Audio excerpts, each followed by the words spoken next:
Hello there, I'm Helen Gratian. Last June, I lost my husband, Harry. He left me and our boys, Harrison, Harvey and Hamilton, suddenly. It's very hard to say these words because our loss as a family is quite incalculable. But Harry's passing has affected many more people, and that's why we and some friends of ours have put together this recording from actually what became his final public performance. Harry had retired recently from the BBC after 42 years, and he'd spent the majority of the time presenting Look North in Yorkshire. He was awarded an MBE and had raised millions of pounds for charity, but he was still hosting events and making personal appearances across his beloved Yorkshire, and especially those events which were raising further money for the causes that he felt were so important.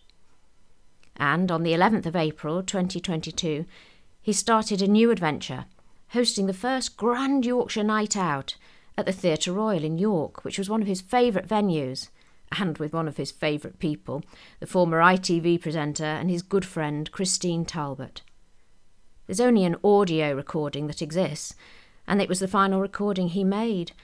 And although it's so hard to hear his warm, happy voice, it's also bringing some great comfort to our family to hear him on stage, and particularly the moments he shares with our son, Harrison. There was a wealth of material that night, thanks to the producer, Roy Player, so apologies if you were there and haven't been included, but I hope you enjoy listening to our Harry. He was quite unique. I'm delighted that you're here because these are not easy times to get people to come to the theatre, but I can promise you a couple of hours of real entertainment. That's our aim and that's our ambition tonight. You know, I've been very lucky in my life because I've had an awful lot of women on the sofa. No, what I mean is I've presented with an awful lot of women next to me on the sofa. And I've performed with some great people. Between those years, some like 24, 25 years, I never fell out with them once. Not once. And do you know why? Because I always did as I was told. And it makes such a big difference as that. People say to me, what sums up a Yorkshire person? Well, I can tell you that this is a kind of semi-true story. You've got to picture the scene if you can. We're in the Yorkshire Dales. We have got a picture box setting with a cricket field in the middle. We've got the church, we've got the post office, we've got all the houses, and we've got Dickie Bird as the umpire, about to start play. He shouts, play, and the fast bowler runs up and stops, just as the hearse leaves the house, go on its way round to the church, and the bell is sounding. And he stops, and he bows. And Dickie says, young man, that is one of the finest gestures I have ever seen on a cricket field. You ought to be proud of what you've done. Well done. And he said, it's the least I could have done. We'd been married for 25 years. So, is that what being a Yorkshire lad or person is all about? Ladies and gentlemen, I am delighted to welcome now somebody who I would have loved to have had on the sofa in the nicest possible way. She's been a great friend of mine many, many years. And she was a rival, but always a dear friend. Would you please put your hands together for Christine Talbot?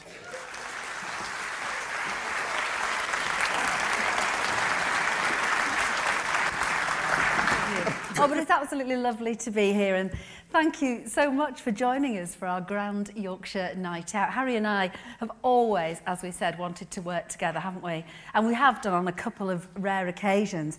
But obviously, now that Harry's left Look North and I've left Calendar, we thought now was the perfect time to do something quite special and celebrate the region that we all love so much. So thank you so much for coming out, because I know, as Harry said, you know, people worry about going to the theatre at the moment, but we've got you all here and we're going to have a really lovely evening. We've got everything we think that constitutes a good night out, don't we? We've got some music coming up. We've got my son Harrison singing, and I hope it's not too much of it to say that he's not bad. As you all know, Harry stepped down from Look North a couple of years ago now, is it? Yeah, and I left Calendar back in July, end of June last year. I did start life as a history teacher, where Roger comes in, Roger Norton, because he was my headmaster there when I made the decision to leave and join Radio Leeds. And I can remember on one occasion in the afternoon, I was taking the third form, I was doing kings and queens of England, and I was giving it all I'd got. Friday afternoon, 3 o'clock, you had to do everything. And I thought, right, I'm going to really get engaged with the class now. There was little Johnny at the back who never took any interest at all. And I said, right, we're going to have a test. Who followed Mary? And Johnny put his hand up. I thought, I've cracked it. Johnny, who followed Mary? He said, her little lamb. So that really determined what I should do next, I think. And I joined Radio Leeds on a 3-month contract. That's all I got, a 3-month contract. And 42 years it lasted. Good. How would you look back at your career? Oh, I loved it. I loved radio as well. I loved local radio in every sense of the word because it was it taught me everything that I know now about broadcasting. You learn the mistakes that you make as well. For example, I was involved with Leeds United big time in the 70s when they had a really successful team, and I was sports editor then. And I can remember we had a very suave, sophisticated New Zealander who did a programme called In Town Tonight. It went out at 5:30. I was down at Ellen Road for a big match, and he said something like this. He said, well, tonight is one of the biggest nights in the history of Leeds United Football Club. It's the European Cup semi-final first leg at Ellen Road. 45,000 people are packed into the stadium to see Leeds United take on the champions of Spain, Barcelona. And our commentator there is Harry Gresham. Good evening and welcome with the sensational news that Billy Bremner has pissed his fatness test.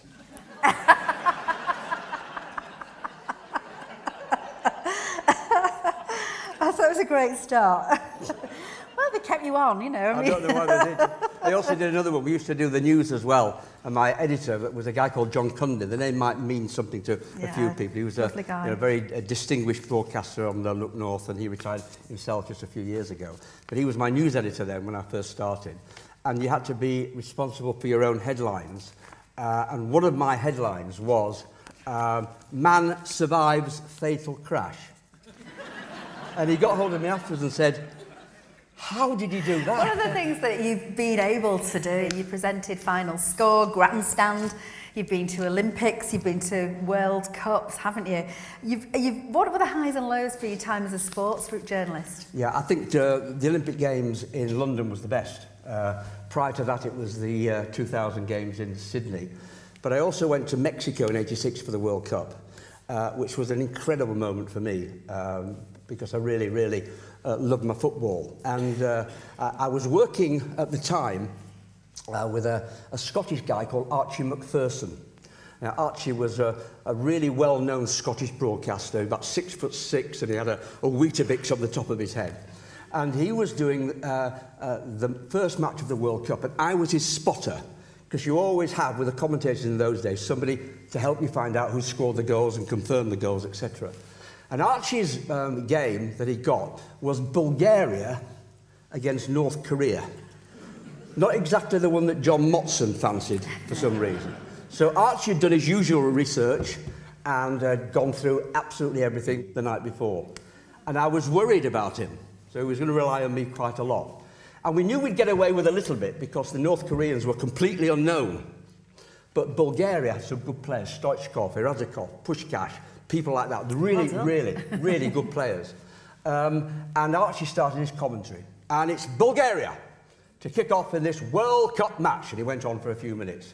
It's Bulgaria's number 7 with the ball. And I thought, got a problem here. The ball goes across to number 8 for Bulgaria. And the ball comes across, and it's a goal to Bulgaria. Harry, who scored? I said, bugger off, I don't know. And Bugarov has scored for Bulgaria. Now, is that true? Sort of true.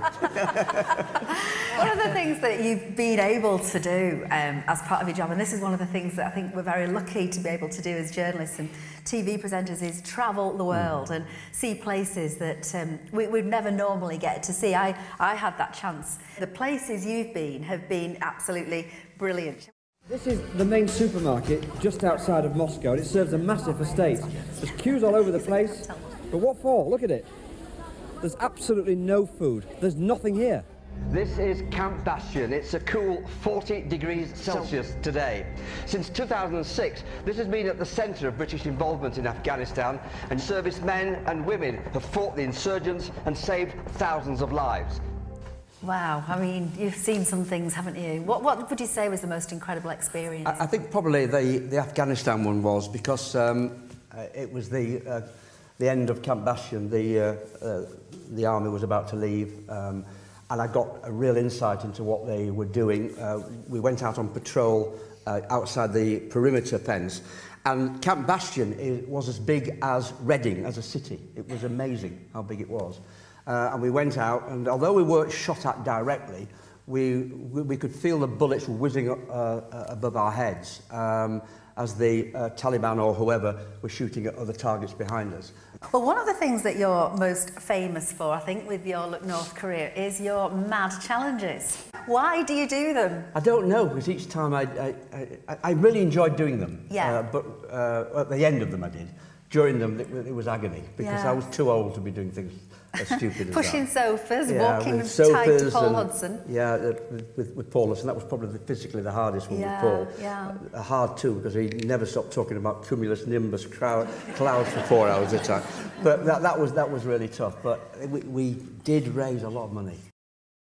I'm doing my very best to go through this pothole underneath the dale somewhere, but honestly, it's blooming awful. How are you feeling behind me, Amy? Stuck. Shall we start? Shall we get stuck in? A lot of people thought we wouldn't actually make it. They were saying that the conditions were too tough. But let's be honest, we wouldn't have made it had we not had this incredible crowd. I'm not doing this at my age for fun. So please, be as generous as you can. I think it's been exhausting. I think it's been excruciating, but I wouldn't have missed it for a world. Round of applause for Harry, great in there. You look quite emotional in some of those clips. That's the trouble. Unfortunately, I am quite an emotional guy, and I think the turnout from the people at every end of the 3 challenges we did was phenomenal. I mean, you know what your audience is like as well, Christine. They're a very loyal audience. They come out and support you when you're doing good things, and I was overcome by it, really.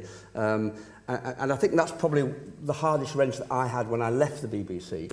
I had a great career, got no axes to grind with anybody, had a wonderful career, but I missed the audience more than anything. And that's why I suppose we're trying to do this tonight a little bit. So we got a chance to talk to people, and it's lovely, isn't it? Yeah. Did you ever, whenever they said to you, Harry, this is what we're thinking of for our next challenge, did you ever say, no, or can we do something a little bit easier, Well, to be honest, I would have done anything to do it. I mean, funnily enough, we were about to start our 4th challenge on the day that the COVID virus effectively started. I was called by my boss to say that he was pulling the idea. Literally, we were starting it the next day. And we were all devastated by this, and obviously it was the right decision in the end, because we all know what COVID did. But that was another one involving a sofa. Was it? The sofa seemed to be quite popular. But, because you were out there in all sorts of weather conditions, weren't you? And I remember watching you one night with Paul, one of the nights that you were tied to Paul, and you really did look like you were in agony. It was obvious that you were in a lot of pain. I was in real trouble. The trouble is, and Paul obviously being 20 years younger than me, when you tied together, and the rules of the competition were that we had to be tied virtually all the time, apart from a natural break, so to speak. So that was the rule, and we had to climb over fences. Yeah. We weren't allowed to come off the big rubber bands that we had around us. And I found it excruciatingly difficult to get anything back on my right leg. And I've had problems with it ever since, really. I have, ever since. And of course those aches and pains did continue for Harry, but as he said, he wouldn't have changed a single thing. What most people didn't know was that Harry had been diagnosed for many years with myeloma. It's a type of bone marrow cancer. It was under control with regular hospital visits, and it wasn't connected to his death, thankfully. But Harry was a great supporter of Myeloma UK, and the boys and I will continue to help them in the years ahead. And now back to the show, and one very proud dad. Yeah, I've got twins. Harvey is the sportsman, and you're about to now meet Harrison, who is a very talented singer.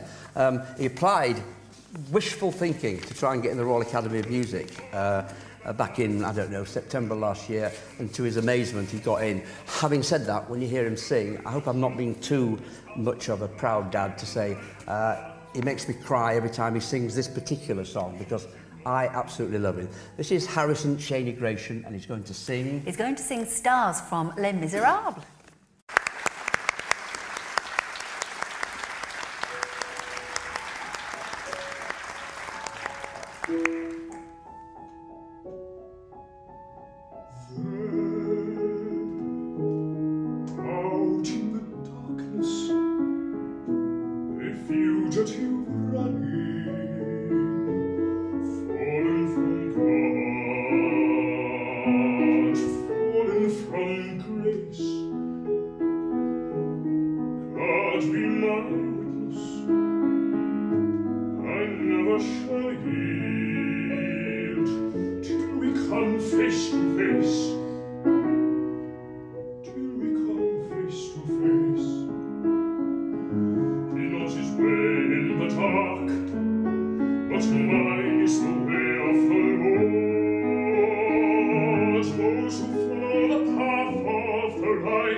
Gratian, I think A Star Is Born. You must be a very proud dad. Oh, very much so. All of the boys, I'm really proud of them. But he gets better, don't worry. He gets better. No, he could get much better. And the lovely thing is, he's such a lovely boy. He is absolutely lovely. He loves singing, and you're going to hear a couple more songs from him throughout the course of the show as well. Looking so thank you for that forward to reception. It meant a great deal. Thank you for that. One of the things that we said at the time was we always wanted to try and work together. Obviously, because we're on different sides of the television screen, as it were, that wasn't possible. But it was on one occasion, wasn't it? It was, and it was the anniversary of the death of the Batley and Spen MP, Jo Cox. And basically, if you remember that Jo, her motto was, "We have more in common than that which divides us." And it was actually the BBC, your boss Tim Smith at the time, who said, well, How do we mark this terrible event, but in a special way that somehow captured everything that Joe was about? And it was, he said, let's do a joint programme. For the first time ever, let Calendar and Look North present one programme. And that's exactly what we did live in Batley and Spen, and her family were there, Kim Leadbeater, her mum and dad, and everybody that knew her. And it was a celebration of her life as well, wasn't it? And everything that she'd done and all the people that she'd touched. It was a very special day. In fact, I'd say one of the most special programmes I've ever been involved in. Like you say, you saw the people came out to see us. Any questions from anybody? Because time is moving on. If anybody would like to ask a question to Christine or myself, just shout them out, please. Yeah, We'd love shout to hear from you. loudly. Put your hand up. Yes, sir. Do you still get nervous? We were tonight. Well, I don't know about you, but I was, yeah, yes. I was nervous tonight. I was nervous tonight because it's just actually seeing people. I mean, it's different when you're in a studio and you see a camera, but actually seeing an audience in front of you is a bit scary. You know, you feel, oh, God, it's got to be good. It's got to be good. Yeah, very much so. Anybody else? Don't be shy. Don't be shy. Yes, sir. Well, it's a hard question, Harry, but have you got a favourite part of Yorkshire? A favourite part of York? Well, to be honest, I've always loved Scarborough. You know, I always have loved Scarborough, and I always will. I don't particularly like it in the summer, but I love it in the winter. And I love my cricket. I go to the Scarborough Cricket Festival every year, so it's become a very special place for me as that. And I think that's the place that I used to have my holidays with Mum and Dad. You know, that's where we used to go, and it was great fun, Scarborough. Yeah. Yeah. Oh, I love Scarborough. Well, when we went over, we had a bit of a thing we did last year, didn't we? And it was winter, and I've rarely seen Scarborough in the winter. I just thought it was absolutely beautiful, just something special. Harry, have you learned the Green Cross Code yet? I've got learned the Green Cross Code. Yeah, I nearly run you over once. Was I on my phone at the time? Oh, jogging? No. Yeah, but you know, you can't stop an athlete in his mid-track. You should have knocked me down. I deserved it. Well, of course, that was Harry, stopping the traffic wherever he went. We do miss him greatly, and it is hard hearing his voice like this. It's just as though he's about to walk back through the door any moment. Hopefully, in the near future, I'll be able to announce a fitting legacy for my husband and his love of Yorkshire and people. But my thanks to those who've made this recording possible, and to everyone who was at the Theatre Royal in York that night. Most importantly, we want to thank you, Harry. We love you, and we'll always miss you. Thank you. So I'm going to invite now my son Harrison to come back and sing the last song today. You show your appreciation for Harrison Shaney Gratian, and he's going to sing Some Enchanted Evening.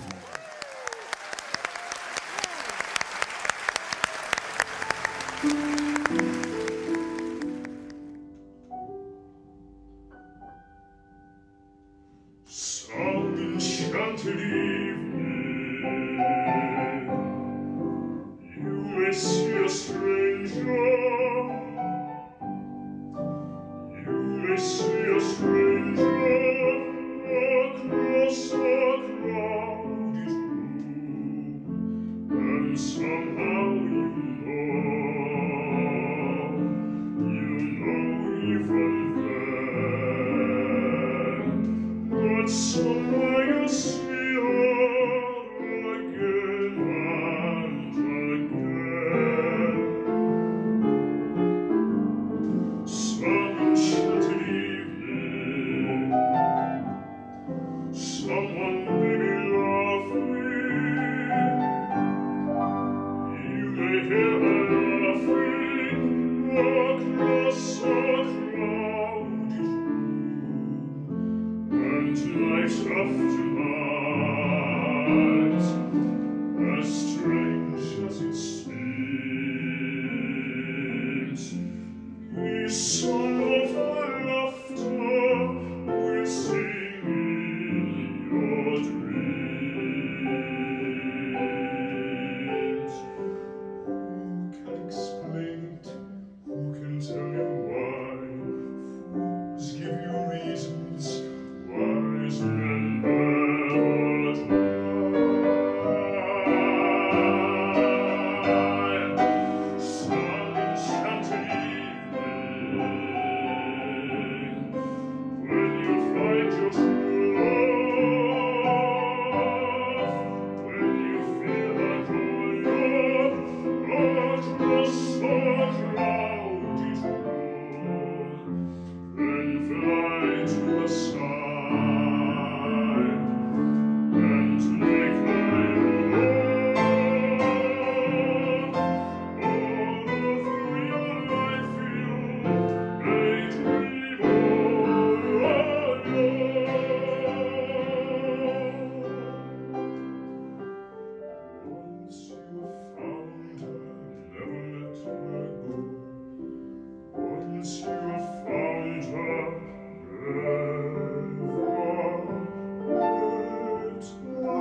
say thank you all very much indeed. I'd like to offer my sincere thanks to our producer, Roy Player, who's in the back there. Would you give him a round of applause? He's worked tirelessly on me. To all of you for turning out. I know it's not been the easiest time to purchase a ticket, but also to the York Theatre Royal here. They've been wonderfully supportive in everything we've tried to do. Thank you all. Good night and enjoy the rest of the evening.